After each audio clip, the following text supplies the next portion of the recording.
Masalah minyak goreng yang harganya sempat naik gila-gilaan, imbas diekspor ke banyak negara, ternyata belum selesai juga.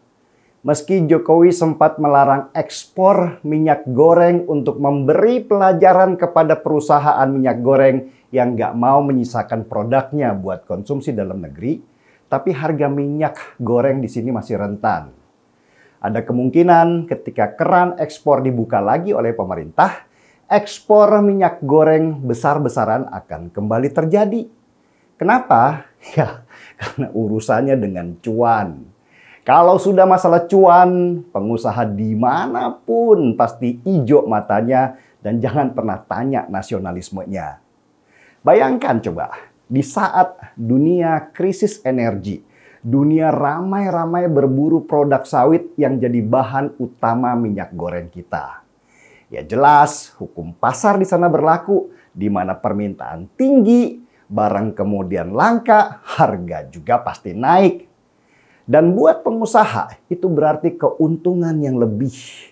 Itulah kenapa kemarin itu mereka ramai-ramai ekspor ke luar negeri karena permintaan dunia yang sedang tinggi. Harga minyak goreng bisa bernilai setara emas karena pembeliannya pakai dolar.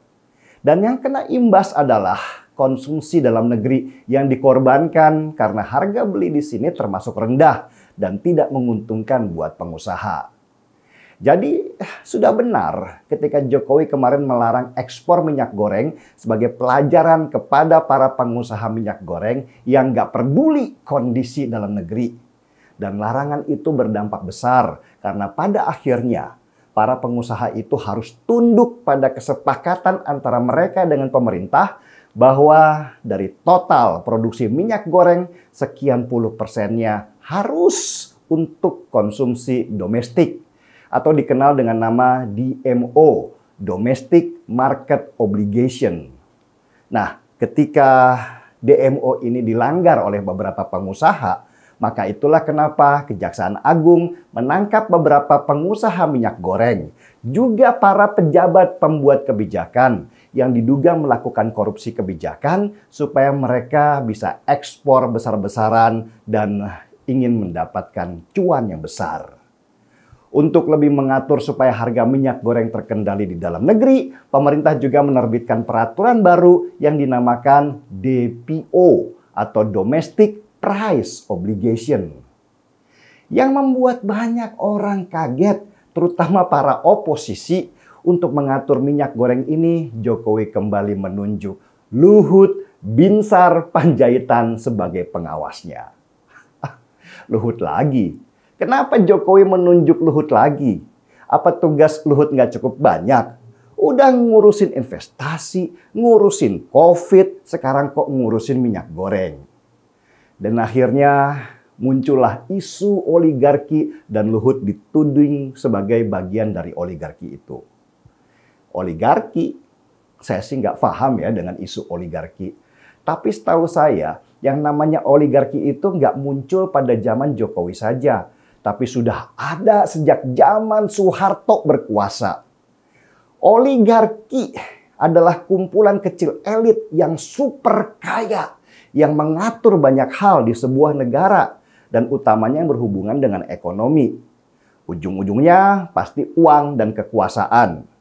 Kita mengenalnya sebagai mafia yang sejak zaman Soeharto sampai SBY berkuasa, merekalah yang menentukan banyak hal. Kita dulu mengenal Petral yang dibubarkan Jokowi. Petral adalah bagian dari oligarki yang mengatur harga minyak dan gas di negeri ini. Dan di bidang pangan, kita mengenal namanya 9 naga yang mengatur harga dan ketersediaan bahan pokok di masyarakat. Oligarki ini itu seperti kanker stadium 4 di negara kita yang sudah berkuasa sejak lama. Kalau ekstrim oligarki itu diberantas dengan cara amputasi misalnya, maka negara ini bisa pincang, chaos, karena mereka bisa keluarkan uang besar untuk gerakan demo besar-besaran. Karena itulah penanganannya juga harus hati-hati. Dan salah satu strategi Jokowi untuk menghadapi situasi ini adalah dengan menaruh Luhut Binsar Panjaitan di depan. Kenapa Luhut lagi? Apa kerjaan dia kurang banyak? Apa nggak ada menteri yang lainnya? Saya pernah bahas ini sebelumnya. Kenapa Jokowi percaya banget dengan Opung Luhut seperti dia percaya dengan Sri Mulyani di bagian keuangan dan Basuki di bidang pembangunan. Pertama, Jokowi dan Luhut kenal sudah lama dan sudah paham karakter masing-masing. Dan ini penting karena tanpa kepercayaan, koordinasi akan sulit dilakukan. Yang kedua, Luhut punya kemampuan manajerial yang bagus. Background Luhut dalam memanajemeni perusahaan multinasional dan sebagai mantan tentara yang membawahi ribuan pasukan dibutuhkan dalam menangani masalah-masalah genting. Ketika Jokowi memerintahkan Opung Luhut untuk menangani masalah COVID, banyak tuh orang yang mencibir, Luhut lagi, kata oposisi. Tapi fakta membuktikan bahwa di bawah tangan dingin Luhut, masalah COVID bisa teratasi dan kita masuk sebagai negara dengan penanganan COVID terbaik. Ketika Jokowi memerintahkan Luhut untuk menangani investasi, maka Luhut bahkan bisa mendekati Elon Musk untuk investasi di sini. Lalu kenapa Jokowi harus nggak percaya pada Luhut untuk menangani kasus minyak goreng yang semrawut ini? Seharusnya jangan dilihat siapa yang ditunjuk oleh Jokowi, tapi lihat hasil kerjanya nanti. Tujuan utama Jokowi tetap ada di rakyat kecil. Jangan sampai mereka menderita karena harga minyak goreng yang mahal itu. Itu tujuan utamanya. Dan harusnya memang kita melihatnya ke arah sana. Ini bukan masalah siapa, tetapi masalah apa dan bagaimana. Saya sih setuju Jokowi menunjuk Luhut Binsar Panjaitan untuk tangani minyak goreng dan mengatur oligarki di sana. Karena sebagai presiden, tugas utama Jokowi adalah menetapkan visi. Dan untuk menjalankan visi itu, dia butuh panglima terbaiknya yang mampu mengerjakan teknis di lapangan.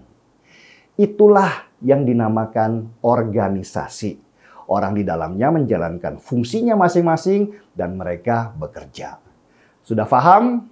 Kalau sudah, mari kita seruput dulu kopinya.